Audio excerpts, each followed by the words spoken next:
안녕하십니까 애청자 여러분, 놀라운 부동산 놀부입니다. 투자에 있어서 가장 중요한 게 뭘까요? 저는 타이밍이라고 생각합니다.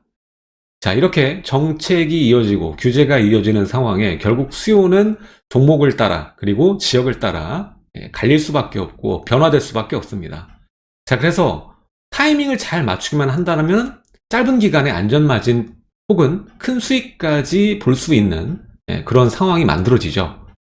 자, 오늘은 빌라에 대한 이야기를 할 텐데요. 최근에 인기가 급상승한 오피스텔도 예를 들어 설명드리자면, 불과 한 2년 전만 하더라도 오피스텔에 대해서 이렇게 청약 경쟁률이 높지 않았습니다. 거의 뭐 미분양이 나는 케이스가 굉장히 많았었는데, 요즘 같은 경우에는 줄 서서 줍줍을 할 정도로 아파트에 견주어도 모자라지 않을 정도로 경쟁률이 굉장히 올라갔어요. 게다가 가격은 어떻습니까? 2년 전 분양가랑 지금 분양가가 오피스텔은 정말 드라마틱하게 변화됐습니다. 거의 2배 이상 올랐거든요. 자, 앞으로 그러면은 저렴한 오피스텔을 찾을 수가 우리가 있을까라는 생각에는 저는 글쎄요. 그러긴 어렵다라는 생각을 합니다. 오피스텔에 분양가 상한제가 있는 게 아니니까요. 자, 일정 금액만 되면 분양받겠다고 줄을 서는데 왜 싸게 분양을 하겠습니까? 자, 그래서 오피스텔에 대한 투자 타이밍도 결국에는 2년 전에, 1년 전에, 바로 직전, 뭐 몇 개월 전에만 깨달으셨어도 일정 이상 수준의 안전마진을 확보했을 거라고 판단이 됩니다. 자, 그렇다면 다음 타이밍은 뭘까가 굉장히 중요하겠죠. 우리 투자하는 입장에서는. 자, 다음 해죠. 2022년. 22년은 어디에 또 수요자들이 몰릴까? 많은 돈들이 몰릴까? 이게 어떻게 보면 또 투자 타이밍을 재는 우리 투자자들의 숙명이 아닐까라는 생각이 듭니다. 자, 제가 보기에는요, 2022년은 결국에는 투자할 곳이 마땅치가 않은 상황이고, 실수요자들도 주택을 사기가 녹록치 않은 환경이란 말이죠. 일단 첫 번째, 대출 규제가 그 어느 때보다 강합니다. 집값은 올라가 있는데 대출 받을 수 있는 금액은 줄어들었어요. 오히려 내년 되면 더 줄어듭니다. 자, 그러면 언감생신, 아파트를 우리가 생각하기가 어려운 환경이 만들어진다는 건데, 실수요장도 그렇고요. 투자자도 그렇고, 이제는 아파트보다는 이렇게 대체주택에 많이 몰릴 수밖에 없다는 생각을 합니다. 게다가 청약은 어떻죠? 일반 아파트 청약은 점수도 신경 써야 되고요. 그리고 1순위자가 그 어느 때보다 지금 가장 많습니다. 청약 당첨되기 하늘의 별 따기란 얘기입니다. 그렇다면 3기 신도시 사전 청약은요? 마찬가지입니다. 마찬가지입니다. 경쟁 150대 1 이렇게 나와버리니까 당첨되기가 정말 어렵습니다.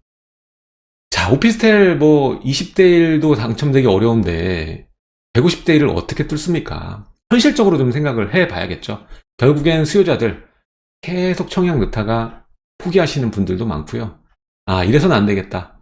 뒤늦게 이제 수도권 아파트 보신 분들이 많아서 수도권 불장도 지났고, 이 다음에 어디로 자본들이 몰릴까? 결국에는 이 정책 모기지로 활용할 수 있고, 6억 밑으로 떨어져야겠죠. 그리고 임대사업자도 활용할 수 있고, 그리고 취득세 중과를 어느 정도 또 피해 나갈 수 있는 방법이기도 하니까. 그리고 비과세가 상향이 되죠. 9억에서 12억. 빠르면 이번 달에 무조건 떨어질 것 같으니까. 자, 이것들을 모두 활용할 수 있으면서 저렴한 주택이 인기가 많을 수밖에 없는 상황입니다, 내년은. 서울은 이제 웬만한 아파트들 보시게 되면은 거의 이제 9억 다 터치했죠. 9억 밑으로 오는 아파트들도 있지만, 선호되는 입지, 선호되는 단지들은 아니니까요.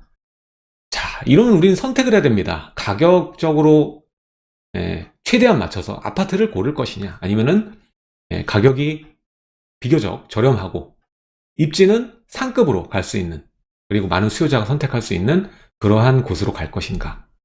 결국에는 이미 데이터가 입증을 해주고 있다라는 얘기를 해드리고 싶고요. 자, 어떤 분들은 동의하지 않을 수 있겠습니다만, 제 생각은 2022년은 그 어느 때보다 빌라가 뜨거워질 수밖에 없는 타이밍이다. 빌라의 해다. 이렇게 생각을 합니다. 따라서 오늘은 빌라에 대한 얘기를 할 것이고요. 또 빌라를 볼 때 우리가 마구잡이로 그냥 저렴하다고 택하시면 안 되거든요. 자, 우리가 어떤 점을 보고 빌라를 지금 이 상황에 22년에 뜨거워질, 내가 안전마진을 확보할 수 있는, 차익을 볼 수 있는 빌라를 고를 수 있는가. 거기에 대한 기준선에 대해서 오늘 이야기를 해보도록 하겠습니다. 덧붙여서 여기에 대한 내용들은 멤버십에 또 올라갈 테니까 멤버십 꼭 가입 부탁드리겠습니다.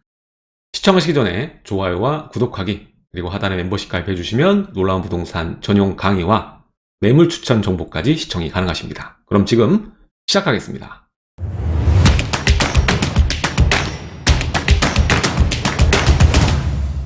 자, 요즘에 이 지인들을 만나서 얘기하거나 아니면 상담할 때도 많이 느끼지만 이 아파트라는 종목을 한정지어서 대화를 하다 보면 참 투자할 곳이 마땅치 않다라는 얘기를 많이 합니다.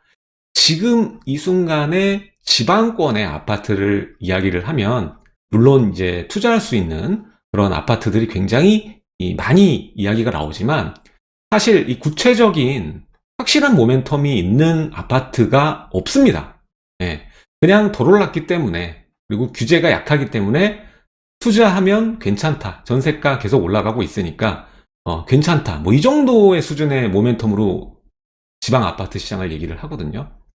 물론 이 중에서 괜찮은 아파트들을 고르셔서 가격 상승이 이루어지면 성공한 투자로 귀결되겠지만, 그러지 못한 경우에는 장기간 그냥 묶여있는 경우가 허다한 것이 또 지방 아파트 시장이다 보니까 쉽지 않다라는 얘기를 많이 하는 것 같습니다. 하지만 아파트라는 종목에서 조금만 나오게 된다면 우리가 너무나도 잘 알고 있는 이제 수도권 시장, 그리고 서울 시장 얘기를 할 수가 있습니다. 아직까지는 서울에 투자할 곳이 있다라는 얘기를 할 수가 있거든요. 이 아파트라는 종목 내에서도 굉장히 많이 갈립니다. 일단은 신축이냐 아니냐, 소형이냐 대형이냐, 그리고 입지가 어디냐에 따라서 가격이 천차만별이고 서열이 나뉘게 되는데, 종목으로 봤을 때도 서열이 있는 거거든요. 일단 아파트, 그 다음에 뭡니까? 아파트에 준하는 규모, 면적, 아파트, 오피스텔, 그리고 세 번째가 이제 빌라라는 종목이죠. 뭐 연립주택도 있고 단독주택도 있고요. 그리고 다세대 주택도 있습니다. 그래서 요즘에는 소액으로 할 수 있는 게 다세대 주택, 이게 인기가 가장 많다고 볼 수가 있는 것이죠. 자, 그 중에서 당연히 종목적인 서열도 가장 마지막이기 때문에 가장 저평가된 부동산이라고 볼 수가 있는 것이고, 들어가는 투자금 자체가 다른 종목보다는 확실히 덜 들어가는 것이 지금 시점에는 빌라다라고 볼 수가 있는 것입니다. 자, 요즘에 보면은 서울권에는 이 큰 면적의 토지가 없다 보니까, 개발 가능한 토지가 없다 보니까 이 수도권 전반적으로 봤을 때는 이 아파트들이 뭐 1000세대, 요즘에 얼마 전에 3000세대 정도의 규모인 그런 오피스텔도 나왔죠. 이런 대규모의 그 세대수를 자랑하는 오피스텔이 나올 수가 있지만 서울은 사실상 그게 불가능하거든요. 세대수도 그렇고 면적도 마찬가지입니다. 그러다 보니까 투룸 구조, 뭐 1.5룸 구조가 굉장히 많이 나와요. 입지에 따라서 이 투룸 정도 면적이다, 그럼 인기가 많을 수가 있는데, 여기서 우리가 또 봐야 되는 게 뭐냐면, 이 서울 땅 자체가 비싸니까 일반적인 투룸으로 나오게 되면은 브랜드 붙여서 나오면 단가가 안 맞아요. 사업성이 안 나오거든요. 그러다 보니까 요즘에는 하이엔드라는 이름을 붙여가지고, 서울에서 하이엔드라는 이름을 붙이면 작다라는 말이거든요. 물론 큰 면적의 하이엔드도 있긴 합니다만 웬만한 애들 보면은 다 뭐 1.5룸 아니면 복층, 뭐 투룸 구조밖에 안 되는데 하이엔드라는 이름을 붙여서 굉장히 고가의 분양이 되는 것들을 볼 수가 있습니다. 자, 근데 이것들을 보면은 저는 약간 여러분들이 주의를 해야 된다라고 생각하는 게, 물론 이 하이엔드라고 불리는 종목 중에서, 단지 중에서 괜찮은 단지도 보입니다만 거의 대다수가 이름만 하이엔드지 사실 투자 가치가 높다고 보긴 어려운 것들이 대다수거든요. 여기서 저는 곡소리가 많이 나올 것이라고 예상이 되기 때문에 이런 종목들도 여러분들 분석을 잘 하셔야 된다라고 좀 말씀을 드리고, 다음에 기회가 되면 또 하이엔드, 요즘 나오는 하이엔드를 표방하는 이러한 대체주택에 대해서 한번 다뤄보도록 하겠습니다. 자, 오늘은 빌라 얘기니까 빌라 이어가도록 하죠. 이런 종목들도 있습니다. 서울은 앞서 말씀드린 바와 같이 이 큰 면적의 토지를 융통하기가 굉장히 어렵기 때문에 다른 그 방식밖에는 나올 수가 없는 것이고, 오히려 이전에 그 오피스텔 있지 않습니까? 이전의 아파트들, 2000년대 초반에 지어진 아파트들이 그나마 이제 오피스텔 중에서도 아파트라고 불릴 수 있는 것들이 있고, 지금 나오는 것들은 사실상 아파트라고 불릴 만한 것들이 굉장히 희소합니다. 거의 없다고 봐도 돼요. 그러다 보니까 서울권에서 정말 수요자들의 인기를 얻을 수 있고 앞으로 더 추가 상승할 수 있는 모멘텀을 가지는 호재를 가지는 종목을 지금 상황에 이 타이밍에 뽑자면 저는 빌라밖엔 이제 남지 않았다라고 이야기를 드리고 싶은 겁니다. 자, 그럼 왜 지금 시점에 가장 저평가된 부동산이 되었나? 라는 걸 봤을 때 일단은 같은 주택이죠. 오피스텔은 오히려 이 주택과 비주택이 혼합된 형태로 보다 보니까 이게 입주 시점 전까지는 비주택으로 보이거든요. 그러다 보니까 분양권도 주택수에 포함을 안 하고 있습니다. 그러다 보니까 상대적으로 오피스텔은 이 아파트와 동일한 규제를 적용받지 않는 면 때문에 인기를 또 끌었던 거거든요. 그리고 대출도 많이 나왔다 보니까 아직까지는 대출 많이 받을 수 있잖아요. 근데 이 빌라는 좀 다릅니다. 빌라는 아파트랑 동일한 규제를 적용을 받습니다. 예.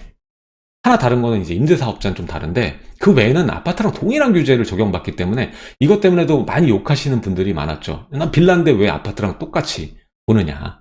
예. 대출 규제도 왜 똑같이 하는 것이고, 예. 양도세 중과는 왜 똑같이 하는 거냐. 예. 뭐 이런 얘기가 많았죠. 원룸을 주고 있었는데도 아파트랑은 동일한 규제를 적용을 받으니까요.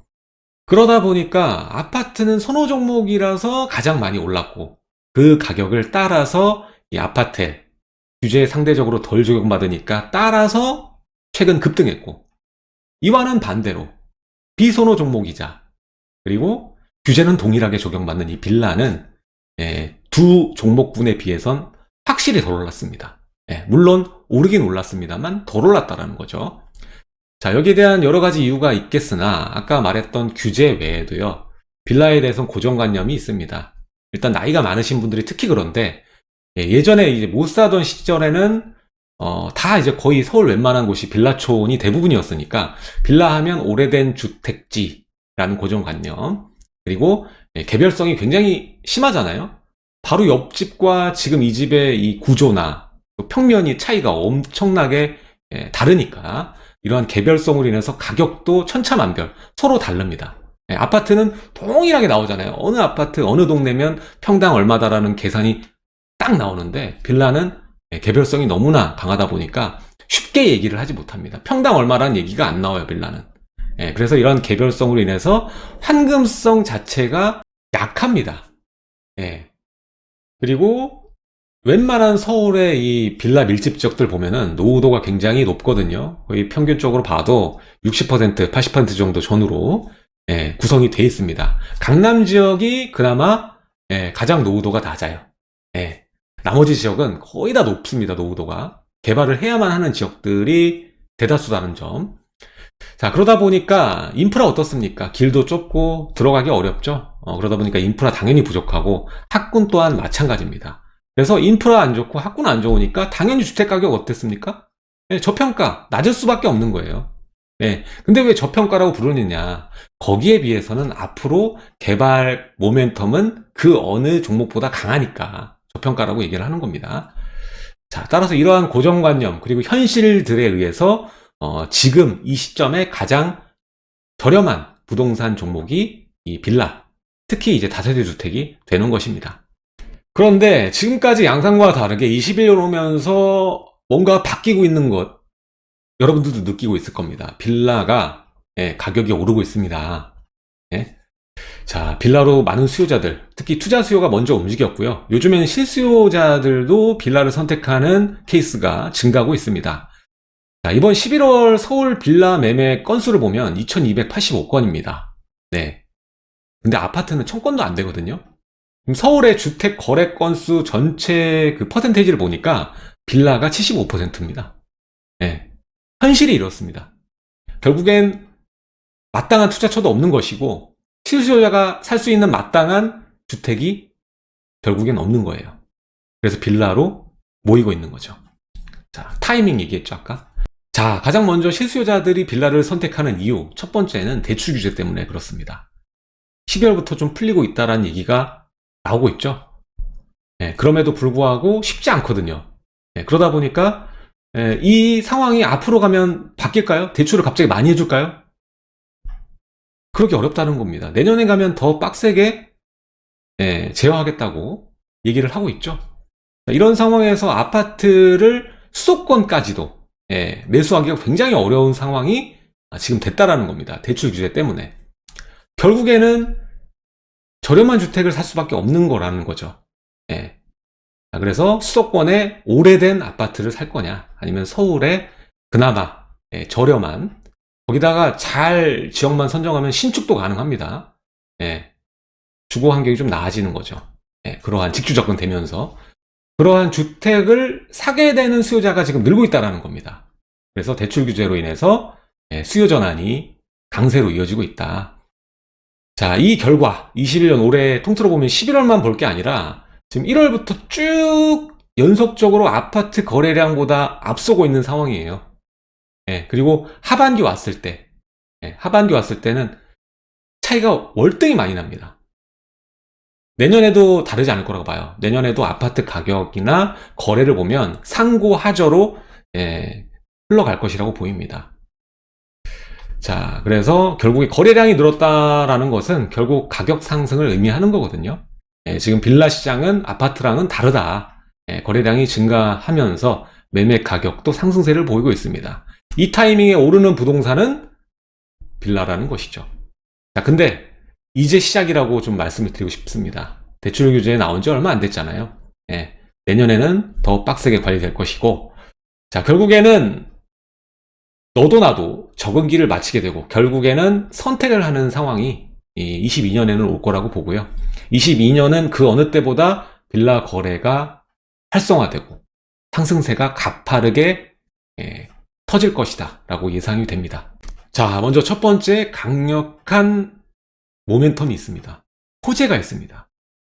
바로 공급의 재료이기 때문에 그렇습니다. 자, 도심 내 공급 활성화가 지금 숙제입니다. 이게 대선으로 이어지는 최우선 과제인데, 자, 재건축의 경우에는 여러 가지 장애물이 많습니다. 넘어가기가 어렵죠. 일단 안전진단부터 문제고, 또 재초환, 재건축 초과이익 환수제도, 그리고 분양가 상한제, 이것들이 다 이제 걸림돌이 될 수밖에 없거든요. 그리고 재건축 아파트 가격 싼가요? 절대 그렇지 않죠. 전세가율도 가장 낮습니다. 투자금이 정말 많이 들어갑니다. 그에 비해서 투자금이 적게 들어가면서 아까 말씀드렸다시피 아직까지 저렴한 서울 내에 많은 빌라들이 있죠. 그래서 투자금과 부담이 적은 빌라 투자 수요는 계속적으로 증가할 것으로 보이고, 여기에 더해서 아까도 말씀드렸다시피 대출 규제로 인한 실수요자도, 결국 빌라를 선택하는 수요자가 계속적으로 증가하게 될 확률이 높다. 결국엔 실수요자와 투자자의 수요가 결합이 되면은 급등이 나올 수밖에 없는 거거든요.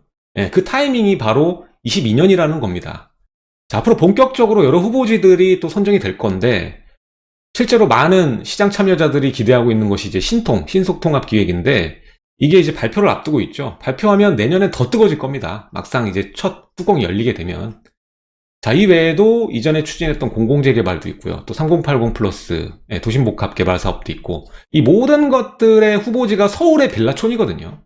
그러다 보니까 요즘 어떻습니까? 저도 이런저런 빌라촌들을 임장을 다니고 있는데, 서울의 정말 전 빌라촌, 저기에 있는 동대문구에 또 저 끝에까지, 중랑구 뭐 이런 데까지 지금 물건이 들어가고 개발 기대감이 고조되고 동의서 걷고 정말 난리도 아닙니다.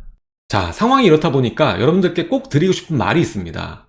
자, 이러한 개발 모멘텀이 그 어느 때보다 강한, 그리고 저평가된 이 종목을 투자하다 보니까 그냥 저렴하다고 해서 아무 곳이나 사시는 분들이 있습니다. 나름의 기준도 없이. 자, 이렇게 개발 모멘텀을 보고 투자할 때는요, 상당히 반어법적이지만 개발이 안 된다라면을 가정하시고 분석을 하고 투자를 해야 여러분들이 성공할 수 있습니다.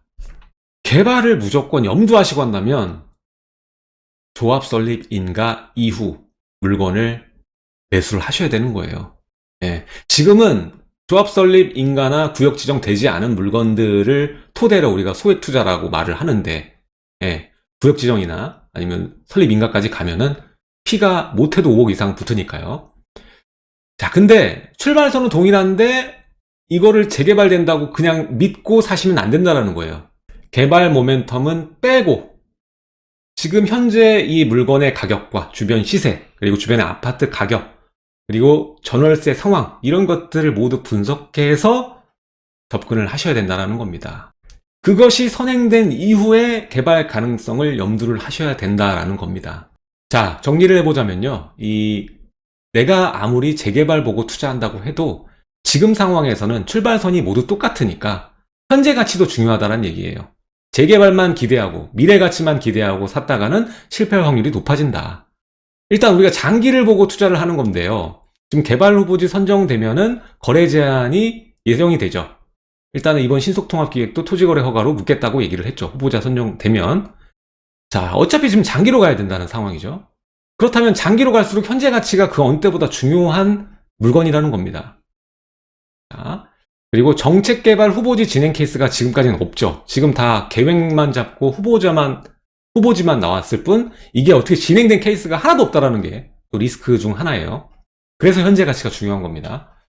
자, 그리고 시간이 만약에 개발 후보지 선정이 됐어. 그리고 진행이 돼도 케이스가 없으니까 모르지만 그래도 처음이다 보니까 아무리 단축돼도 10년은 잡아야 된다는 거죠. 장기로 가야 된다. 네. 그렇기 때문에 미래 가치인 개발보다는 현재 가치, 입지, 네, 이게 중요하다는 거예요. 선택 기준을 아무리 내가 재개발 투자해도 네, 개발만 보는 게 아니라 현재 입지, 현재 가치, 전세가와 매매가의 전세가율 뭐 이런 것들 중심을 두고 선택을 해야 된다라는 겁니다. 네, 그래서 결론적으로 이런 것들을 현재 가치를 고려해서 내 자본 최소액으로 자산을 포지션을 잡고 장기로 끌어갈 수 있는 장기로 끌어가면서 여러 가지 곤란이 생기지 않을 그러한 물건을 고르셔서 최대의 수익을 만들어낼 수 있는 자리를 선택하는 게 가장 중요하다는 겁니다. 이렇게 현재 가치를 중심에 두고 개발 모멘텀까지 결합해서 입지를 고르게 되면은 서울에 몇 군데가 안 나와요. 몇 군데 안 나옵니다. 제가 이런 지역은 멤버십을 통해서 계속적으로 업로드를 해드리도록 하겠습니다. 제가 계속 다니고 있으니까 여러분들 보시고 또 분석을 함께 해보시면 좋을 것 같습니다. 자, 이 외에도 여러분들이 빌라 투자를 할 때 고려해야 될 점들이 있고 활용해야 될 혜택들이 있습니다. 현재 빌라를 고려하고 있다면 전략이 필요합니다. 반드시. 그 전략들을 이해를 하시고 대입해서 장기간으로 최대한 혜택을 받으면서 끌고 갈 수 있는 전략이 있거든요. 자, 이 남은 카드들이 아직 남아있으니까 이 카드를 적극적으로 활용해서 투자를 하셨으면 좋겠습니다. 더 내용이 많은데 이건 다음 시간에 또 말씀을 드리도록 하겠습니다. 전략에 관련해서는 다음 시간에 말씀드리도록 하고요. 오늘 내용 마음에 드셨다면 하단에 좋아요와 구독하기 그리고 멤버십 가입해 주시면 놀라운 부동산 전용 강의와 매물 추천 정보까지 시청이 가능하십니다. 그럼 지금까지 놀라운 부동산 놀부였고요. 다음 시간에 뵙도록 하겠습니다. 감사합니다.